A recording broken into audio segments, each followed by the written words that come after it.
ललाटे चंदनम नास्ति कंठे नास्ति जमालिका हृदये भगवन् नास्ति तस्य जन्म निरर्थकः हृदये भगवन् नास्ति तस्य जन्म निरर्थकः ललाटे चंदनम नास्ति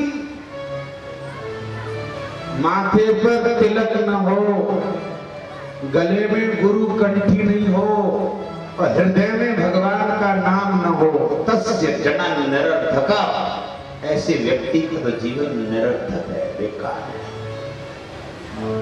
आज बहुत से लोग तो तिलक लगाने में शर्म करते हैं।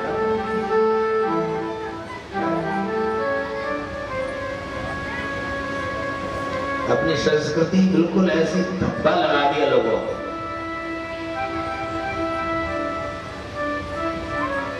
आज कोई अपनी संस्कृति कोई प्लेटफॉर्म पे पहुंच जाओ, स्टेशन पे अगर तुम अपनी धोती कुर्ता में अपनी यूनिफॉर्म में जाओ तो शर्म महसूस होती है। लोग क्या कहेंगे?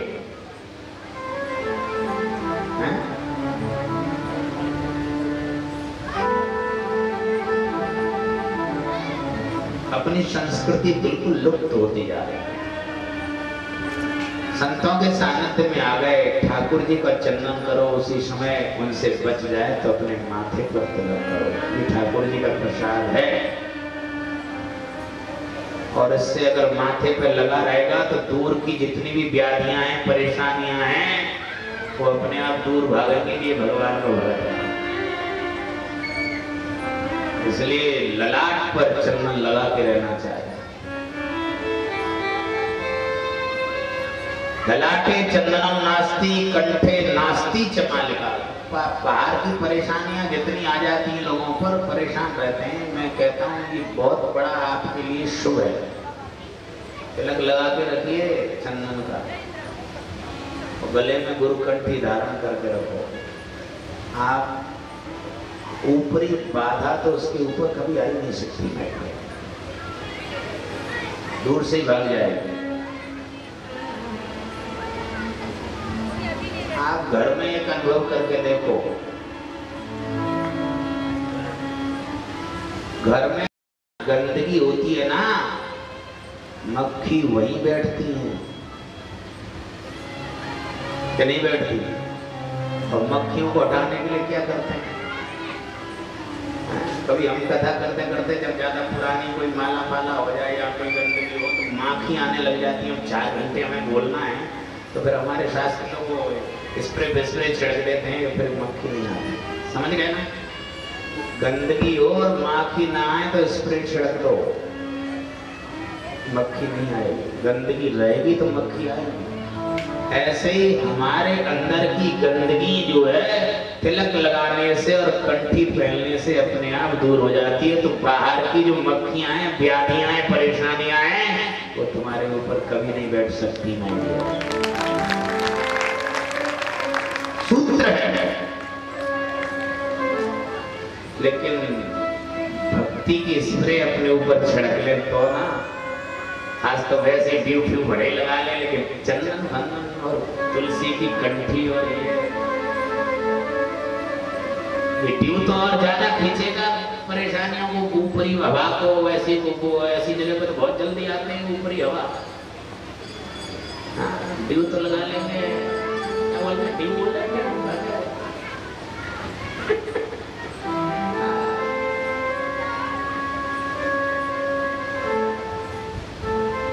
चंदन लगाइए, भारतीय संस्कृति को थोड़ा उजागर करो, लुप्त मत होने दो।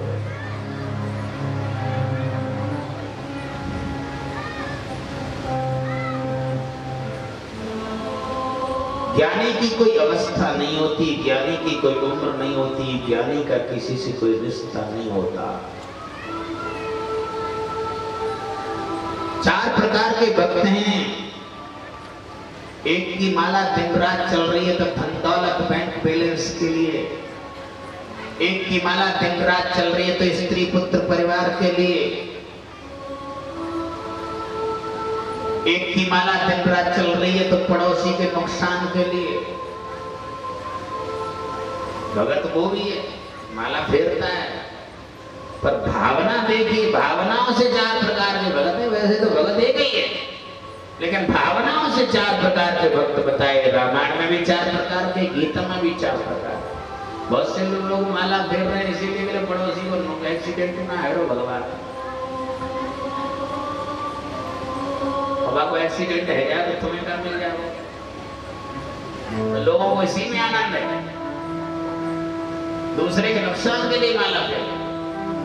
ऐसा तो कोई विरला होगा कि जिसकी माला केवल भगवान के लिए चलती हो।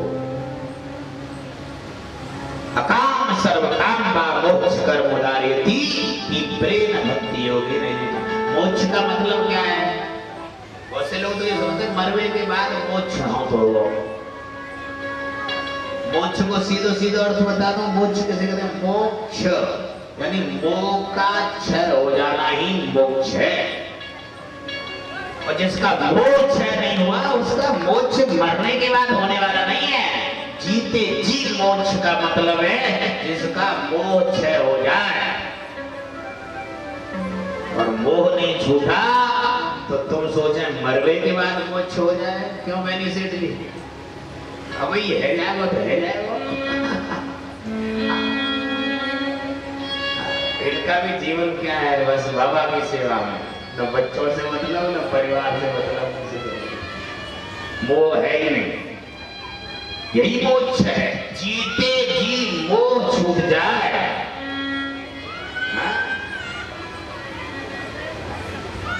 केवल बाबा की शरण ले ली जाए।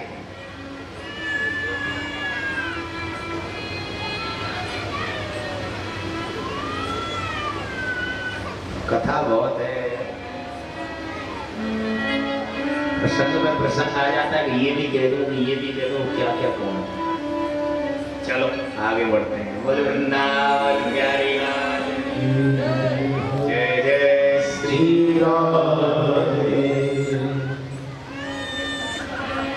कपिल भगवान ने अपनी माँ को ही शिष्या बना करके उनको उपदेश दिया है। माँ, सारे बंधनों का हेतु एक चंचल मन है। चंचल ही मन कृष्ण, गीता कहते हैं भगवान। वायु के दुष्कर्म, इसकी गति वायु से भी तीव्र है। मन के बहुत रंग हैं, पल पल बदले सोई। मन के बहुत रंग हैं, पल पल बदले सोई। एक रंग में रमी रहे ऐसा फिर ना कोई। एक रंग में रम रहे ऐसा फिर ना कोई। एक रंग में रम रहे ऐसा फिर ना कोई। एक रंग में रम रहे ऐसा मन तो प्यारे एक है, चाहे जहां लगाए। चाहे हरि को भजन करे, चाहे विषय कमाए। चाहे हरि को भजन करे, चाहे विषय अनेक है। और मन एक बार में एक ही कार्य करता है। मन का काम भजन करने का है, और भजन करने में इस मन को लगा दोगे तो ठीक है, नहीं तो फिर संसार का भजन ऐसा करेगा कि तुम्हें गड्ढे में डाल देगा। ये मन ऐसा है। यही मन चाहे तो तुम्हारा उद्धार करा दे, और यही मन चाहे तो तुम्हारा जीवन का बर्बाद कर दे।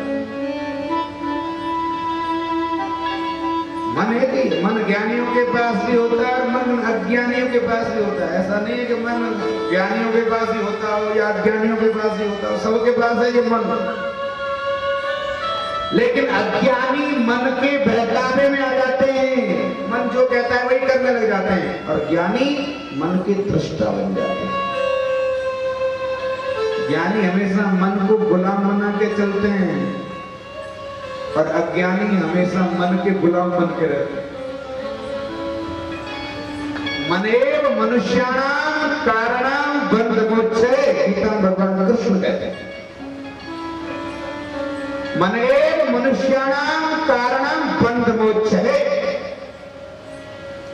बंधन मोक्ष का कारण केवल, चाहे कथा थोड़ी सी आगे किसके 3-4 घंटे में थोड़ी सी आगे बढ़े तो कोई दिक्कत नहीं है, लेकिन खोपड़ी में आ जानी चाहिए।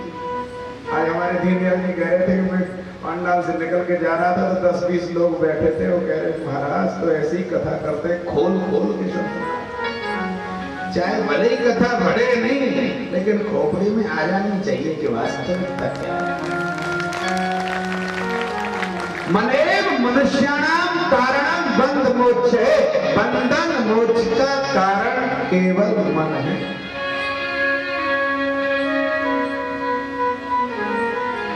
मन चाहे तो तुम्हें बंधन में डाल दे और मन चाहे तो बंधन से तुम्हें मुक्त कर दे। मनेव मनुष्याणाम कारणम बंध मोक्ष है।